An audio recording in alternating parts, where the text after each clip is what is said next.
Hello très cher commandante, quelle joie pour moi encore de vous retrouver aujourd'hui. Le Seigneur est en œuvre, nous sommes aux commandes de notre journée par l'autorité que Jésus nous a donnée, notre commandant suprême. Si c'est la première fois pour vous de découvrir cette émission, eh bien je vous accueille et peut-être vous êtes surpris quand je vous appelle commandante. Je vous appelle commandante justement parce que vous êtes une. Jésus vous a donné l'autorité de commander, de dominer sur tout ce qui rampe sur la terre, dans la mer, qui vole dans les ciels, et aussi sur toute la puissance nuisible, que rien ne doit vous nuire. Et vous avez aussi cette autorité de ne plus subir la vie, de ne plus être de victime, mais de vivre pleinement votre vie merveilleuse que Dieu a prédestinée d'avance pour vous. Et notre devise, que si vous ne commandez pas votre journée, quelqu'un d'autre le fera à votre place et vous n'allez pas aimer les résultats. Commande ta journée, commence tout de suite avec Merveille Maliro, Kaliki.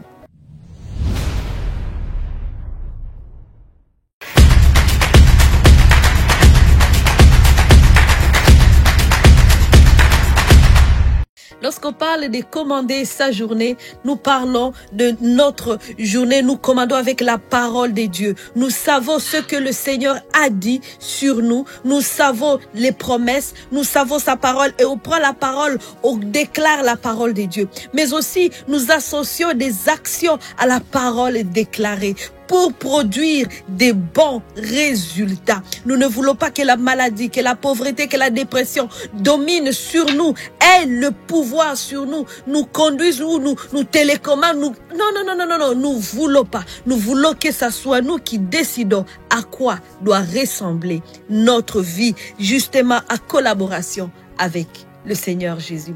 Et aujourd'hui, nous continuons avec ce que nous avons commencé. Nous sommes en train de protéger notre cœur. Nous sommes en train de garder notre cœur. Nous sommes en train de faire attention à ce qui entre dans notre cœur et ce qui sort de notre cœur. Notre verset est dans Proverbes chapitre 4, verset 23 qui dit: garde ton cœur plus que toute autre chose, plus que l'or, plus que l'argent, plus que le diamant, car de lui proviennent les sources de vie. Plusieurs sources.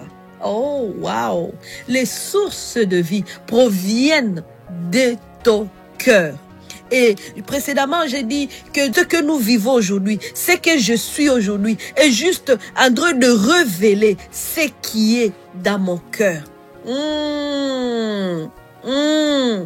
Des fois, on a responsabilisé d'autres personnes de faire attention à nous pour que je ne sois pas blessé, pour que rien de mal ne m'arrive. Laisse-moi te dire que lorsque Dieu dit garde ton cœur plus que toute autre chose, sais-tu que c'est toi la gardienne de ce cœur? Ça veut dire que tu es la responsable de ta vie parce que c'est de ton cœur que va provenir ta vie.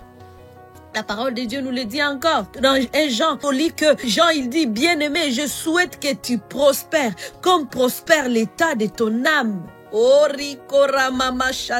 Je souhaite que tu prospères comme prospère l'état de ton âme. Que tu prospères à tous égards, que tu sois à bonne santé. Ça veut dire que même la bonne santé, pour toi être à bonne santé, cela va provenir de ton âme. La santé physique, la santé émotionnelle, la santé mentale, la santé spirituelle, la santé économique, financière, tout familial provient de l'état de ton cœur. Alors ici, on s'adressait à cet homme. On dit, je souhaite que tu prospères comme prospère l'état de son âme. On peut s'imaginer que son âme était déjà prospère. On pouvait voir ses actions. On pourrait voir sa bonté. On pourrait voir qu'il était un homme intègre. Et là, Jean souhaite qu'il prospère à tous égards. Je souhaite que tu crées des entreprises. Je souhaite que tu puisses faire des bonnes œuvres. L'orphelinat, des hôpitaux, des écoles. Beaucoup. À cause de ce qui est de ton cœur. C'est ton cœur qui accouchera ces choses. Wow! Dans ta journée, tu dois prendre conscience de cela. C'est pour cela que qu'est-ce qui rentre dans ton cœur tout au long de la journée? Ce que tu écoutes, c'est ce qui rentre dans ton cœur. Déjà, ça c'est un. Ce que tu écoutes, au quotidien. Ça rentre dans ton cœur et ça crée quelque chose à toi. Nous savons tous que quand on te donne une bonne nouvelle, comment tu te réjouis? C'est le cœur qui se réjouit. Ton cœur est dans la joie à cause de la bonne nouvelle que tu as attendue. Et quand on te donne la mauvaise nouvelle, c'est la douleur que tu ressens dans le cœur. Oh yes, yes. C'est pour cela que quand tu vas recevoir des bonnes nouvelles comme des mauvaises nouvelles, tu dois toujours faire attention, surtout des mauvaises nouvelles. Quand tu les reçois, qu'est-ce que cela vient faire en toi pour une période? Et les gens dans la vie, nous allons rencontrer tout au long de notre journée des personnes qui ne vont pas nous faire cadeau, des personnes qui vont nous insulter, des personnes qui vont nous parler mal, des personnes qui vont nous traiter de manière injuste, qui vont nous rejeter. Et comment est-ce qu'on doit réagir par rapport à cela? Eh bien, tu dois garder ton cœur. Tu vas dire, mais merveille, je mal. On vient de m'insulter, on vient de m'injurier, on vient de me rejeter, on vient de m'humilier. Et moi, je fais quoi? Je me sens mal. Peu importe les sentiments que tu ressens, tu dois garder ton cœur. Comment on fait? Ce que tu viens de vivre, tu ne dois pas accepter que cela ait l'impact sur toi. Tu décides l'impact de ce que cela va avoir dans ta vie. Ça ne veut pas dire que tu n'auras pas mal. J'ai mal, mais je refuse que ce mal s'enracine dans mon cœur. On m'a dit que je ne suis pas belle. C'est un exemple. Personne ne m'a dit ça. C'est un exemple. On t'a dit ça, mais ce n'est pas vrai. Mais là, tu dis, on vient de me dire que je ne suis pas belle, on vient de me dire que je suis une mauvaise femme, on vient de me dire ceci, cela. Toi, tu vas dire, ça là, je le rejette. Ça ne va pas s'enraciner dans mon cœur. Je veux plutôt croire ce que je sais et ce que Dieu a dit, que je suis une créature merveilleuse. Et je le sais, je le reconnais. Et oui, et oui.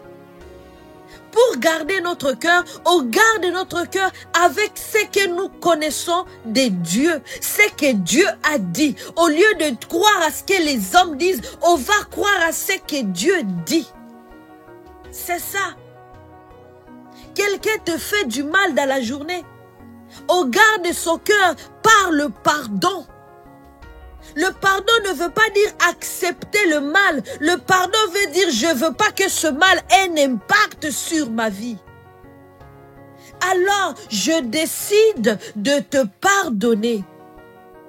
Parce que mon âme est trop précieuse pour y accepter, pour ouvrir la porte à l'amertume, pour ouvrir la porte à la jalousie, pour ouvrir la porte à la colère. Parce que quand tu ouvres la porte à ces choses vont produire des fruits. Ce sont des semences. L'amertume, c'est une semence. La colère, c'est une semence. Oh, la jalousie, c'est une semence. Et ça va produire toutes sortes de fruits que tu ne vas pas aimer. Et ce fruit va détruire ta vie. Mais toi, étant que commandante, et ce que j'ai toujours fait, quand quelqu'un me fait mal et que j'ai très mal, j'ai dit, je refuse d'avoir l'amertume. Amertume, je te chasse de mon cœur. Au nom de Jésus, je prends autorité sur toi. Tu quittes mon cœur. J'accueille l'amour. Je remplace l'amertume par l'amour. Je suis rempli d'amour. Et là même quand tu ne sens rien, tu le déclares. Je suis rempli d'amour. Je suis rempli de joie. Quand même la joie n'est pas encore là. Mais tu dis je suis rempli de joie. Je suis rempli de paix. Et c'est ce que je fais. Au fur et à mesure, je le déclare. Mes oreilles l'attendent. Mon cœur le reçoit. Je vois la manifestation. Et là je peux voir que quelqu'un a essayé de me piétiner. Quelqu'un m'a piétiné. Ça fait mal. Mais ça me fait plus mal. Parce que je protège mon cœur de toutes sortes de choses. C'est moi qui décide qui demeure dans mon cœur et qui est expulsé de mon âme. Alors encore une fois, je vous accueille à aller faire cette formation qui est sur le site web. Revivre, c'est possible. Faisons le grand ménage pour qu'on puisse prospérer à tous égards. Rappelez-vous que revivre, c'est possible.